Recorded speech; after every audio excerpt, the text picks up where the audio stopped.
ভূতের রহস্যময় হাসি। রাহুল আর সাইম গ্রামের পুরনো লাইব্রেরির রহস্যময় দরজা খোলার পর বুঝতে পারে কিছু একটা ভুল হচ্ছে।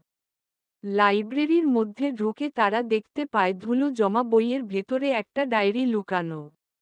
ডায়েরির পাতা খুলতেই একটা বিকট হাসির শব্দে ভরে যায় চারপাশ।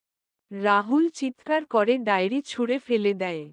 হঠাৎ করেই দূরে কুকুরের দল একযোগে চিৎকার করে ডেকে ওঠে। গ্রামের বৃদ্ধ মদন কাকু পড়ে বলে, মাঝরাতে কুকুর এমন করে ডাকে যখন কেউ অশুভ কিছু জাগিয়ে তোলে। সেই রাতে রাহুলের ঘরে কেউ একজন কাচের জানালায় ৩ বার আঘাত করে, আর জানালার ওপাশ থেকে সেই পরিচিত গা শিউরে ওঠা হাসিটা আবার ভেসে আসে। রাহুলের দিনগুলো অদ্ভুতভাবে পাল্টে যেতে থাকে।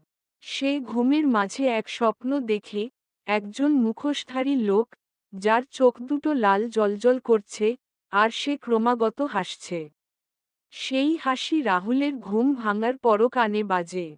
পরদিন সাইম খোঁজ নিয়ে জানায়, ডায়েরিটা আসলে এক মৃত জাদুকরের, যিনি একদা এই গ্রামে কালো জাদু চর্চা করতেন। তার হাসি নাকি মৃত্যুর পরেও বাতাসে ভেসে বেড়াত।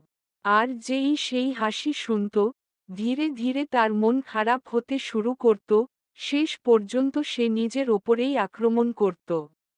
রাহুলের আচরণ দিনকে দিন অস্বাভাবিক হয়ে উঠতে লাগল।